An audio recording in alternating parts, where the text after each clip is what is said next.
All right, we should be live. Let's go ahead and kick us off. Welcome to the NFL Talking Heads Fantasy Football Podcast Show. Here are your hosts, Jeff Carrier and Seth Lowe.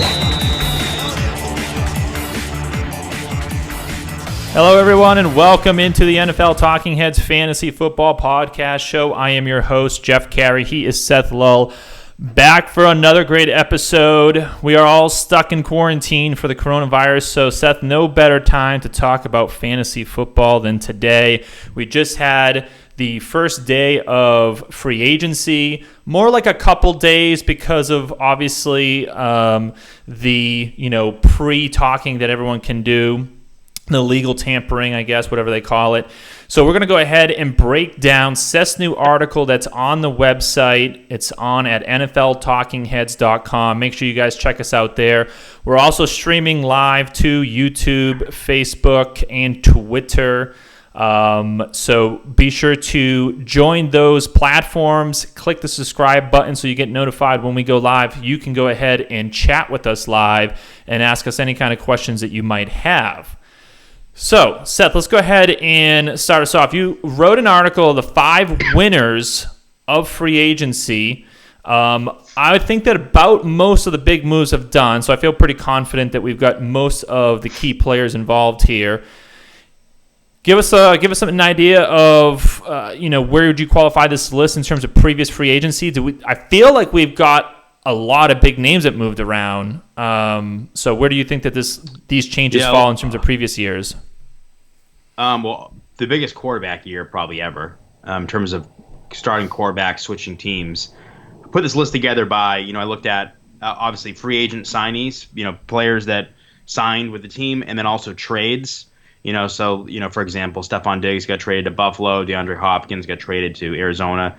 So anybody involved or affected or by that trade. So like in my list too, it also include players on that existing team.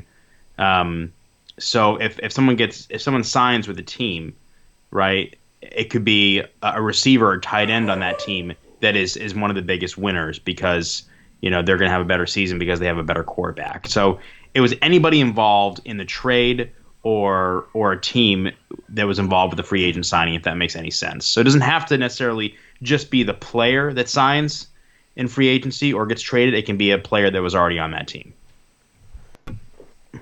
All right, that makes sense.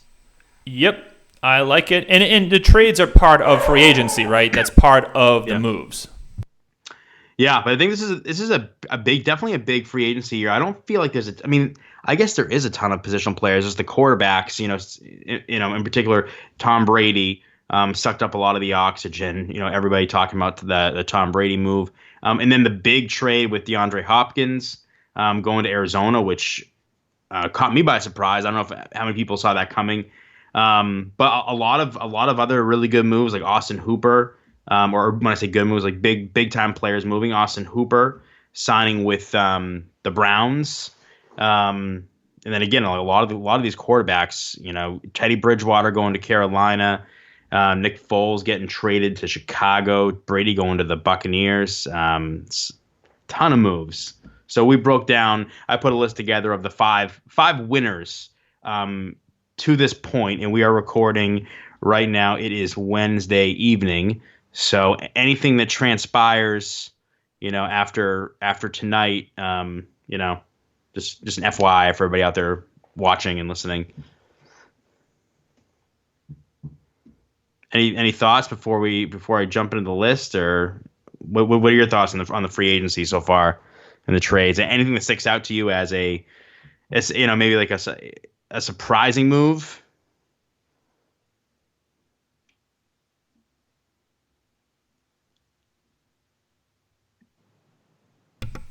I had my mic on mute there. I think DeAndre... It's a Seth move. That's usually my go-to move. That's your go-to move right there.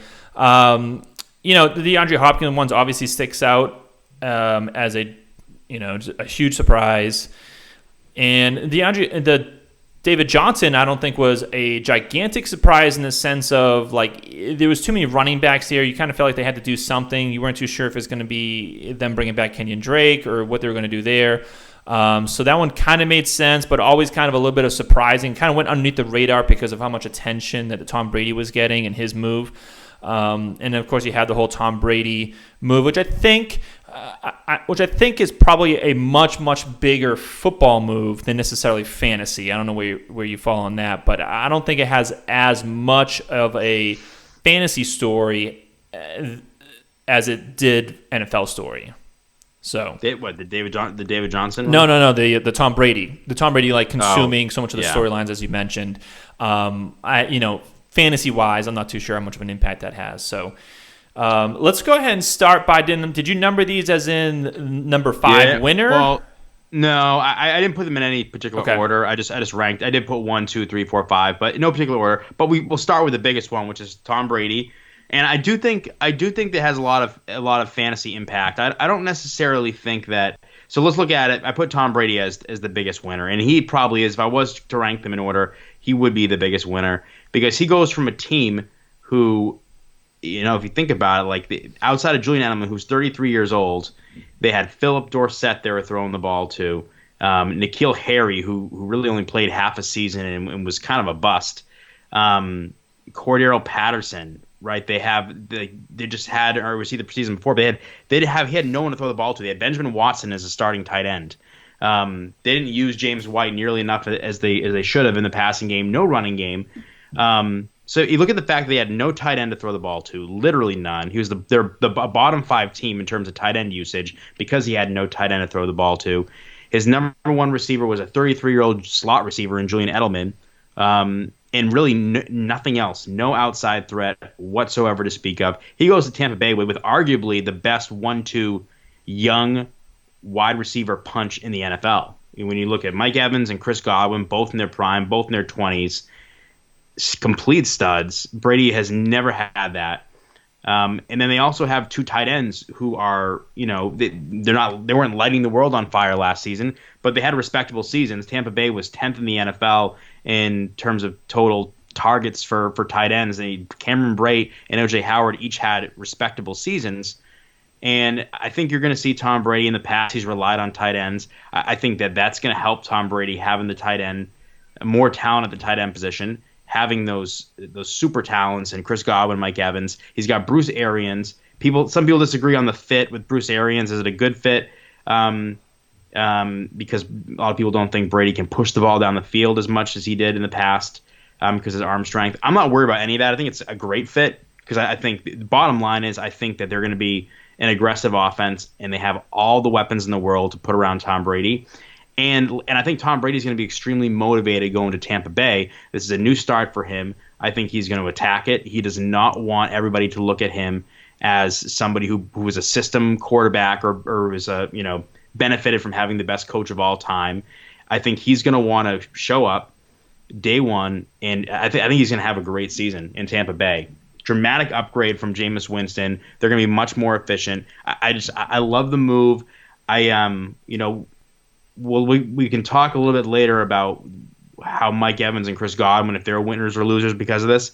But Brady's the biggest winner. It's the biggest upgrade going from the weapons he had in New England to the weapons he now has in Tampa. Yeah, because he was, a borderline a non-impact player on one quarterback leagues for sure. And then in 2 QB leagues, he is at best case scenario your QB2, back-end QB2 that is. And now, he finds himself very relevant in 2 quarterback leagues, which is what we like to play a lot for this reason because there's so many quarterbacks. Is he, in your mind, I think you only have one, is he really relevant in 1 quarterback leagues? That's the first question I have.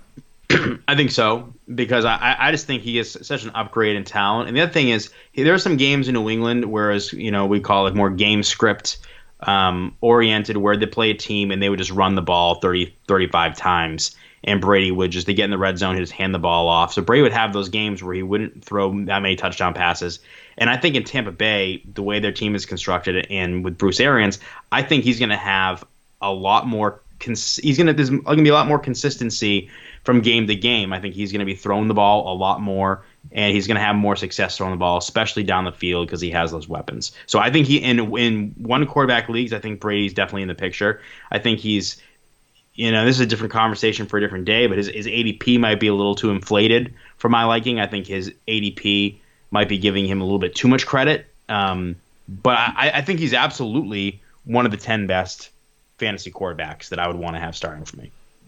What do you mean by his ADP? You already got an idea? I think you just think it's going to be inflated just by general market? Yeah, because it is the first. I mean, Brady in a new uniform. There's going to be a lot. I mean, a lot of sex appeal with Tom Brady, and he's going to the Tampa Bay Buccaneers with Mike Evans and Chris Godwin. I think a lot of people. I think he's going to be similar to like what we saw from Baker a year ago.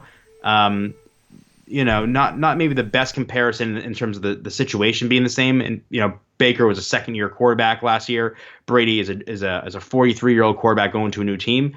But they're both going to be, with all the weapons that were put around Baker Mayfield last year, a lot of hype. I think Brady's going to have a lot of that hype around him, given the fact that he really hasn't had the weapons he's going to have in Tampa. He hasn't had those in a long time in New England.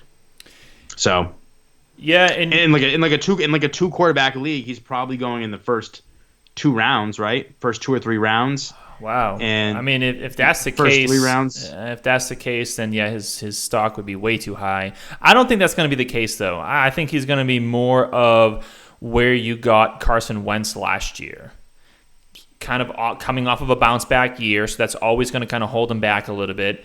Obviously, the age. We know obviously the weapons are there. But in a 2 QB league, I think you're going to be looking more at where Carson Wentz was last year, and that's probably more closer to like rounds 4 and 5 would be my guess. Yeah. Now it would still be a big. Yeah. I mean, a lot earlier than where he would go if he went back to the New England Patriots. So a fourth round would still be something if he in 2 quarterback league for sure. All right, so let's move on to the next position or person or positions that you have here. The way you set this up, you have the Tampa Bay tight end sticking with the same team. So we have a double win in Tampa Bay for free agency when it comes to fantasy. Yeah, I just look at. I mean, Brady he had Rob Gronkowski for all those years, and Rob Gronkowski is a once in a generation tight end, obviously probably the best tight end of all time. But when Brady had Gronk and Gronk played 14 games or more, they were a top 5 team in the NFL in terms of targets to the tight end position. Right. And they're ranked among the bottom 5 in the league last year because you had Ben Watson. And Bruce Arians was, this is the best collection of tight ends he's had since probably ever since he's been a head coach. He had really no tight ends in Arizona, so they were among the bottom of the league as well in terms of tight end usage. Last year, they're in the top 10 in tight end usage with Cameron Brate and O.J. Howard. They complement each other really, really nicely. So Brady's got the most talent he's ever had. Well, he's had in at least a couple of years because Gronk the last couple of years wasn't really 100% healthy and as involved as he was in previous years. So I think that Cameron Brate and O.J. Howard are going to see a major uptick in their overall fantasy production by way of having Tom Brady, who's just going to be a much more efficient much just better efficient quarterback than Jameis Winston. And, Jameis Winston really he didn't use the tight ends as much as he was great for Chris Godwin, he was great for Mike Evans. He didn't use the tight ends a ton. O.J. Howard now entering I think his third season. I could see O.J. Howard having a breakout season that fantasy owners have been clamoring for. So I think it's good. I think they're both big winners in all this. I am going to be really interested to see as we get closer to drafts what their ADPs are, because I would love to get me some shares of some Tampa Bay tight ends. I think they're going to present a really good value, which we both like a lot. You bring up a lot of great points in terms of Brady liking to throw to the tight end position, of course. And I like how you pick the tight end position in terms of a winner versus, say, the receivers, because it seems like, and I'm going to go ahead and give it away, the receivers aren't on this list, which I think makes sense because I would have to go look up their where they finished last year, but they both finished easily in the top 10, if not both top 5 as wide receivers. So I don't think you can get any better, right, when it comes to the receiving production from Tampa Bay last year, whereas the tight end production was very inconsistent, which it's tough to say if that will continue, but knowing that the style that the system that Tom Brady came from, he played in a very horizontal type of offense, right? Very east-west, Julian Edelman, underneath passing, not so much the deep down the sideline back shoulder passes. So I think that makes a lot of sense. And depending on what we hear through training camp and preseason, who might be emerging as the number one, probably be O.J. Howard. They could probably be had at a decent discount. Now, again, the whole Tampa Bay team and offense is going to probably get a gigantic bump with Tom Brady going there in terms of draft capital, the price there with their ADPs. But I still like the tight ends just because knowing the history of Tom Brady throwing the tight ends, and then they didn't really succeed and have a lot of a success last year, so it could be a bump in production. Yeah, and I'm not really worried about Chris Godwin or Mike Evans at all. But like you said, I don't think this is a major upgrade for them, just because they've been like Chris Godwin had a career year last year. Chris Godwin was the best receiver in fantasy for a period of weeks. Mike Evans has had 6 straight 1,000-yard seasons, and has just really been a machine ever since his rookie year. So Jameis Winston is really good, and we've talked about this a lot. He's been really good for receivers because he allows them to get theirs. He airs the ball out. He'll chuck the ball down the field. Yep. He'll throw the ball to the other team a lot, which doesn't matter for fantasy wide receivers. But that type of game flow where he would throw pick sixes or throw interceptions, and then they'd be in the shootout every single week, or they'd be down by 2 or 3 touchdowns, and then they'd have to come from behind. That's all really good for those wide receivers. So it'll be interesting to see what the game flows look like. The offense is going to be better. It's going to be more efficient. But I think that benefits the tight ends more because they have more. There's more room for them to go up than Mike Evans and Chris Godwin. Yeah, and I don't want to harp too much on this because they're not on your list, but obviously topic of conversation, Tampa Bay, them being there. I heard a stat today that said that Tampa Bay lost 7 or 8 of their games by 1 possession. So close to half their games was lost by 1 possession, and in those games, Jameis Winston threw 18 interceptions. Okay, so they lost 7 or 8 games when within 1 possession. Jameis Winston in those games threw 18 interceptions. So clearly, the game flow is and the game script is going to be a little different, and which I think is a slight negative towards the wide receivers. I think they're still going to get it done. They're going to still have to produce and score 30 points a game to win in this day and age of football and NFL. But the game script and the game flow is going to be very different without Jameis Winston throwing pick sixes left and right. Agreed. Yeah, absolutely. Tampa's going to be really good this year. Tampa has a legit chance to win the division with Carolina in rebuilding mode and Atlanta kind of in rebuilding mode. So I think Tampa's going to be really good. Third on my list, I believe I have... it's Kyler Murray, which is... Yes, I put Kyler Murray third. Which is, just kind of like Tom Brady, probably a no-brainer, but it obviously has to be on this list. He's a gigantic winner. Absolutely. You got DeAndre. He got the best receiver. He got the best receiver in the NFL. There's going to be a lot of people that like Kyler Murray coming into the season. Even before that, he was second in the NFL in rushing, only behind Lamar Jackson. So he's a quarterback that's going to rush for over 500 yards. He threw 20 touchdown passes. So his biggest area of improvement is in the passing game. They're an offense that really struggled to score points. Especially when they got in the red zone. DeAndre Hopkins it cannot possibly hurt.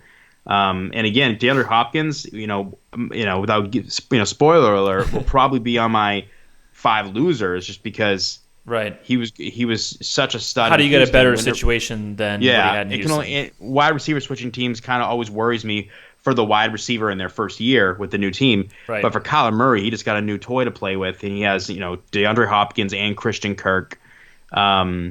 Larry Fitzgerald's back.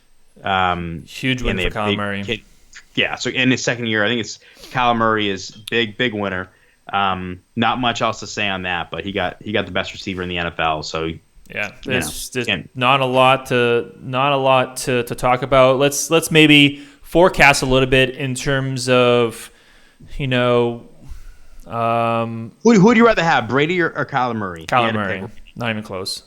And I'll tell you why, because I'm transitioning this year. This is going to be a new motto that I have. I've been harping on this whole 30-year-old thing for a while, right?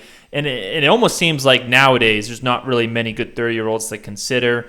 Maybe Julio's turning 30 this year. You've had Fitzgerald for a number of years. Everyone else really kind of starts really hitting a wall right around 30. Doug Baldwin literally just started breaking down at age 30. And so, but before then, there was quite a while where a lot of different players, Jordy Nelson, James Jones, some of the Green Bay guys, Emmanuel Sanders for a couple years. Anyway, so I jumped off of the 30 age bandwagon. I'm like, you're past 30. So what does this have to do with Kyle Murray and Tom Brady? So I have a new philosophy with quarterbacks. This is a long story for me to get to on saying if they're over 42. no age involved. Basically, at this point I am putting an extra emphasis on these running quarterbacks. Josh Allen last year finished as the 6th quarterback, depending on scoring, and threw 20 touchdowns.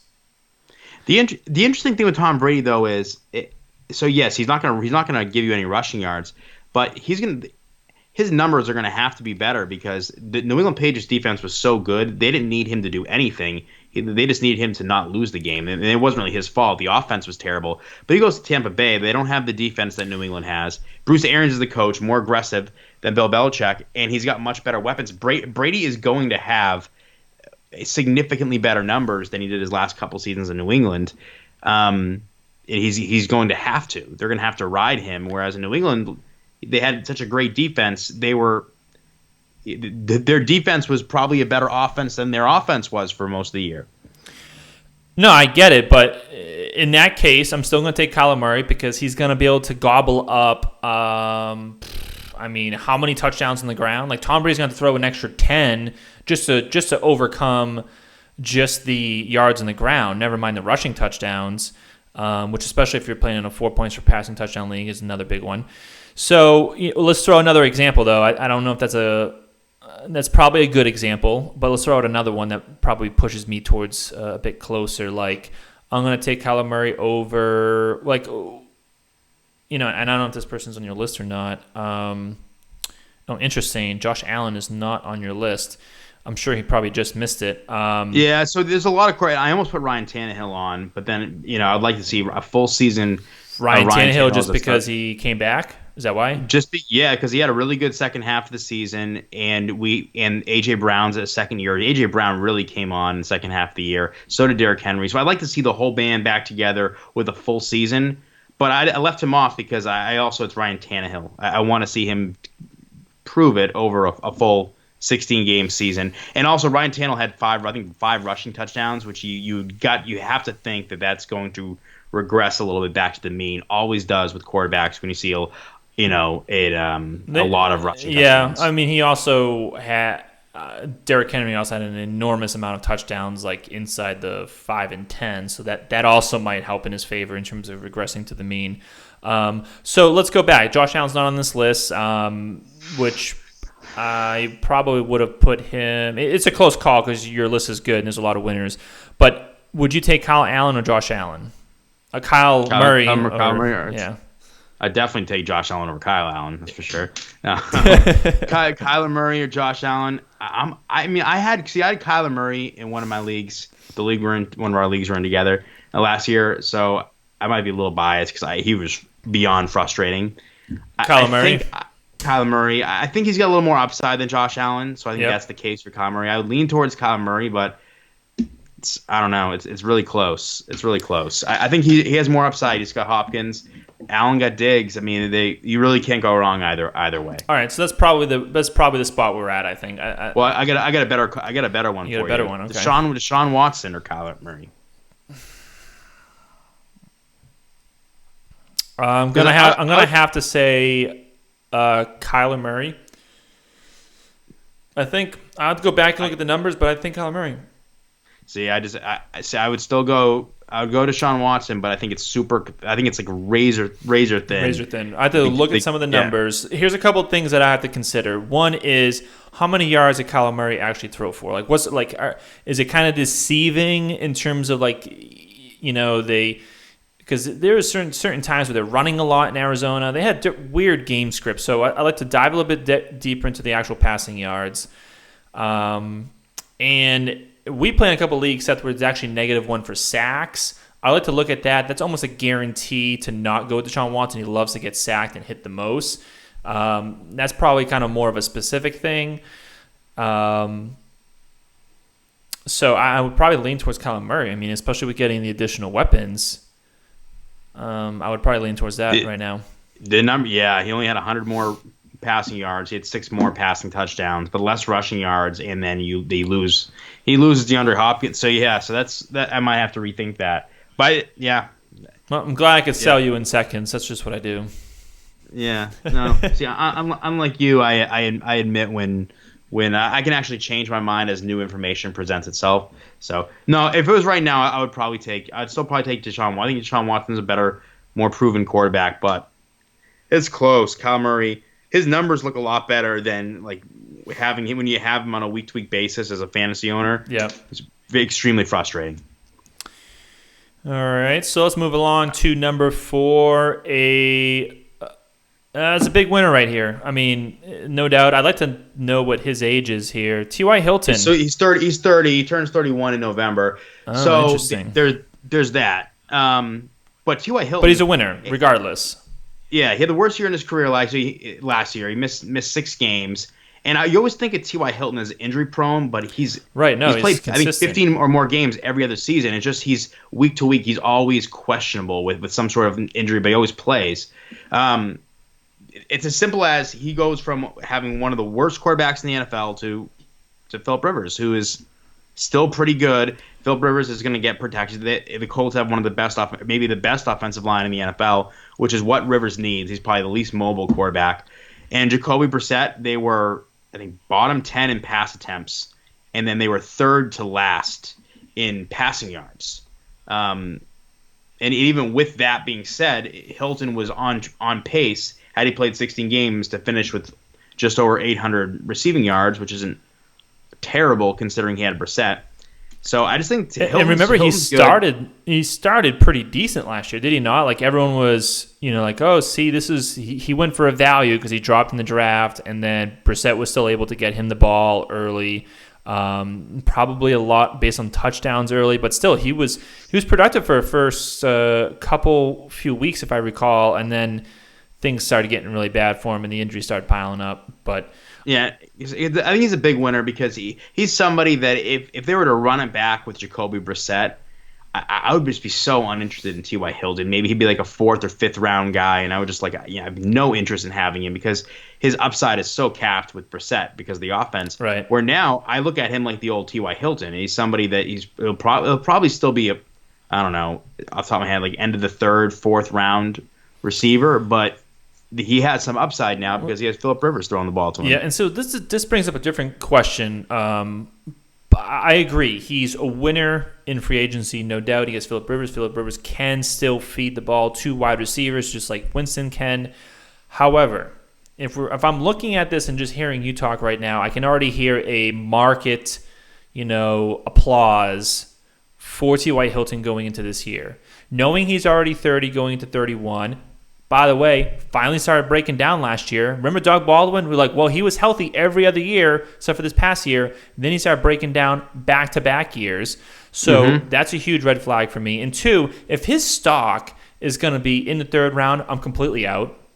I might consider the 4th round. Let me throw out a couple names to you. All right. Just because we've been kind of throwing a couple of these names around. T.Y. Hilton or A.J. Brown. Wow, so tough. So tough. I mean, to me, it's not even close. I think it's extremely. I might go. I mean, AJ Brown has more upside because he's a 2nd-year receiver coming off a really good rookie season. But part of me is still unsure about the whole Ryan Tannehill thing. And let's face it, if T.Y. Hilton is healthy, and he has Philip Rivers, and everything is looking good in preseason, and the early signs on Philip Rivers are like he can still play football. I think I would lean towards not in a dynasty league, of course, or a keeper league, but like a redraft. I want to win the championship this year. I'll probably lean towards T.Y. Hilton. That might sound crazy. No, I'm going AJ Brown because, I mean, I don't even know if you could say his floor is lower and his upside's definitely higher. I think he checks every box. I mean, he literally checks every box. I think you're sleeping on AJ Brown. This is the second time we've had this conversation. We had someone actually run a poll on Twitter, which I'm gonna pull up. I don't know if I sent this to you or not. God knows if I can find this right now. We had a conversation with AJ Brown and Adam Thielen. Which one would you have picked? And Adam Thielen was in the early ADPs going around ahead. You and Adam Thielen. I said, no, you're wrong. Someone, Super Flexi Trader, made a poll for us. And 85% of the market said AJ Brown should be going in front of Adam Thielen.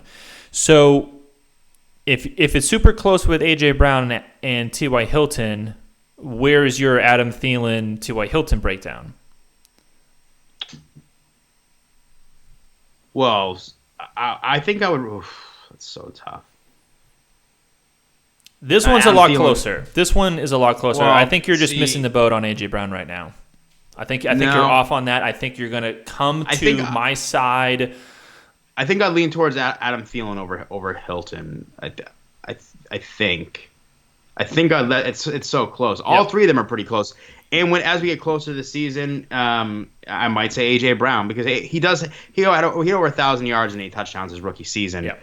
I'm just a little bit worried about the whole Ryan Tannehill thing. That offense, is it as effective as it was this last season? The thing is, it doesn't have to be. And there's many ways it played against AJ Brown. If Ryan Tannehill starts not doing great and they can't run the ball, then they'll be in Jameis Winston Tampa Bay mode. See, that's the thing about AJ Brown that I think they just can't stay on the field and move the chains. I mean, I don't think they'll be in Jameis Winston mode. But I mean, you valid point. AJ Brown, I'm definitely been sleeping on him, which is weird because I had him on my team last year, and I was big into AJ Brown. And now for some reason I am sleeping on him a little bit. If we're talking about AJ Brown as a third rounder, I love it. I love it because you're buying at a discount. I know that you're saying you're kind of buying at his hype, but not really, because even if he produces what he did last year, you'll take that in the third round all day. Yeah, he'll be in like the Amari Cooper round. Cooper. And so then you have someone who, like, and Amari Cooper is a great example. It's like, okay, so now we have someone who multiple times has produced 80-yard reception seasons and 1,000 yards and is going at the back end of the third round. That sounds crazy. Where someone like Odell Beckham is changing teams, not on the path system player lists where his other teammate is in Jarvis Landry, and going at pick 13 and 14 overall. So that's the thing. You're going to have certain players like ODB probably again going in front of AJ Brown, when in reality, AJ Brown should be probably picked ahead of ODB. I mean, I know that's not going to happen, but if we're just going to look at production and proper forecasting, that should be a thing. If we all can be objective here, but it's very hard to be. Yeah. That's why someone like ODB is still going to go. He'll be a second rounder, for sure. He'll be an end of second rounder. Someone will say they still have upside. I heard it today on ESPN saying that the Cleveland Browns are going to be the Cleveland Browns this year who we thought they were going to be last year. Oh, really?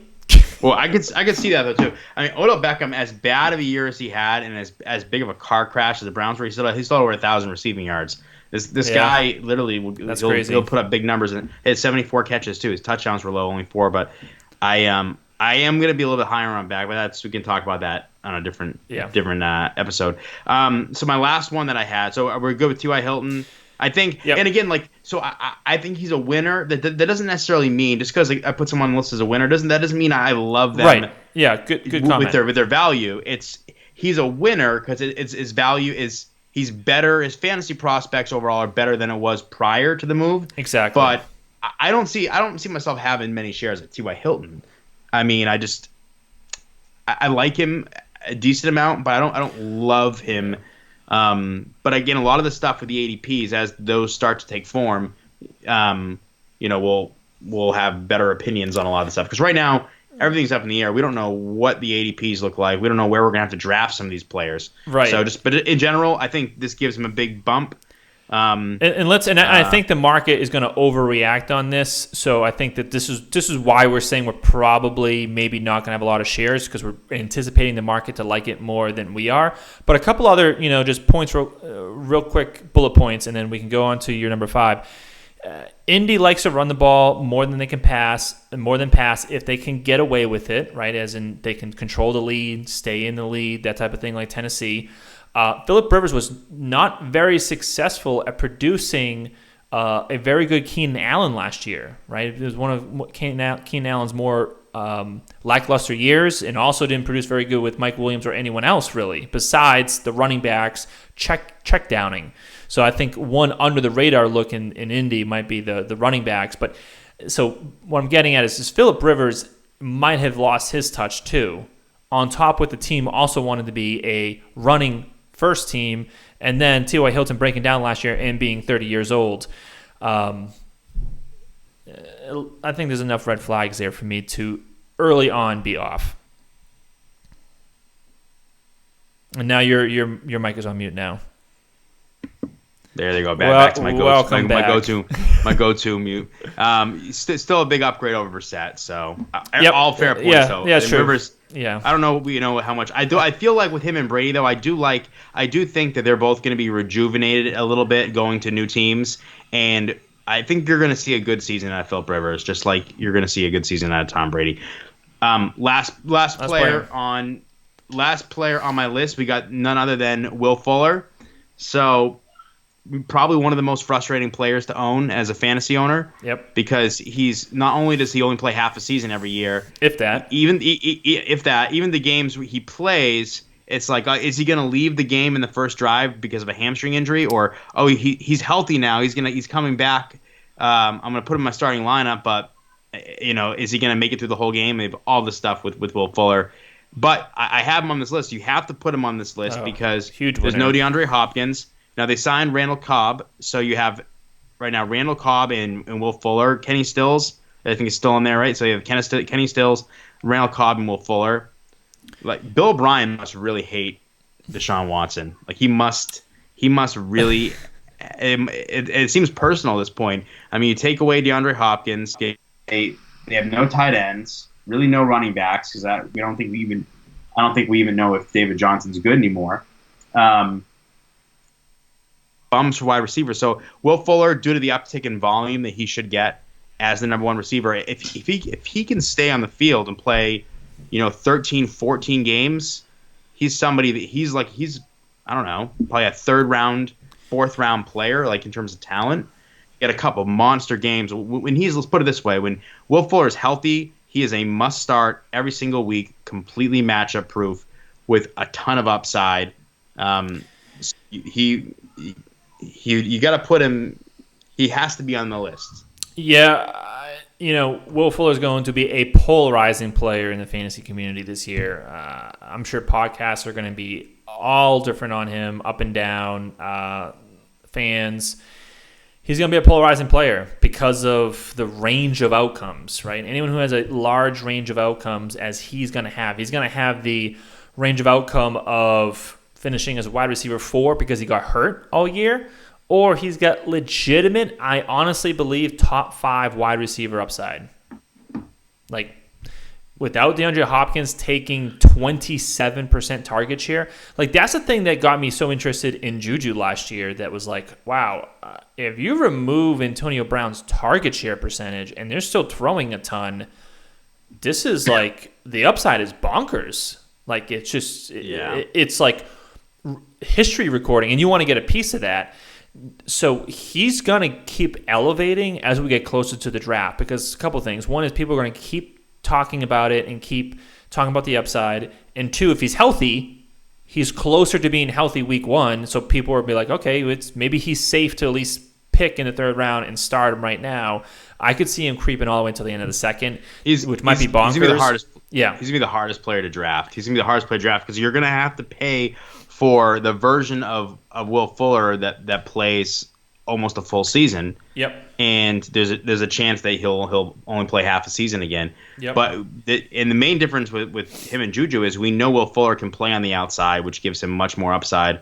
Whereas Juju, he was forced to play on the outside, fill Antonio Brown's shoes, and it's the jury's still out on Juju because he didn't play a full season with Big Ben. But I think he also didn't even play a full season healthy. It was a double whammy on Juju's stock. And Will Fuller, the thing about Will Fuller, too, is he's got that big play potential, but he's not like a boomer bust guy, really. I think if he's the number one receiver, he's a guy that can go and get 7, 8, 9 catches. Like, he's going to be like every down. Who else are they going to throw to? Down. Jordan Akins, Kenny Stills, Randall Cobb, these other guys who they need a good cornerback matchup to win. Now, Will Fuller's going to get the Juju effect. He's going to get, who else are they going to go and, double team? They might as well double team Will Fuller. But Houston's not going to have a great defense. They never do. Even though they have David Johnson, I don't see them being Tennessee and all of a sudden finding their legs and being a running team. They're going to be like Detroit. They always like the idea of running, but they can never execute it. They're going to be a passing team. Who I'm going to put as my biggest loser for free agency is going to be Bill O'Brien. He's got to be the biggest loser. He can single-handedly running the Texans into the ground with all the personnel moves over the past 2 seasons. Again, like he must really hate Deshaun Watson. I would be surprised if Deshaun Watson doesn't ask for a trade between now and the end of this season. So, yep, I agree. Seth, I think it's going to wrap up your list of 5. I think really spot on, really good. Free agent winners. Seth's going to create his top 5 losers for us to pay attention to from free agency into 2020. And then, it won't be too long until we have the draft. We'll be breaking down some rookies, talking there. Always recording live. Check us out on YouTube, Facebook, and Twitter. You can also find our stream live on our website, NFL Talking Heads. Check out The Nation as well at TalkingHeadsNation.com. If you've been listening, you're listening right now, leave us a review. It goes a long way on iTunes, wherever else you listen to your podcast, Google Play, Spotify, etc. Leave us a review. I always appreciate that. We're the NFL Talking Heads, and thanks for listening. Thanks so much for listening to this episode of the NFL Talking Heads Fantasy Football Podcast Show. Try saying that 3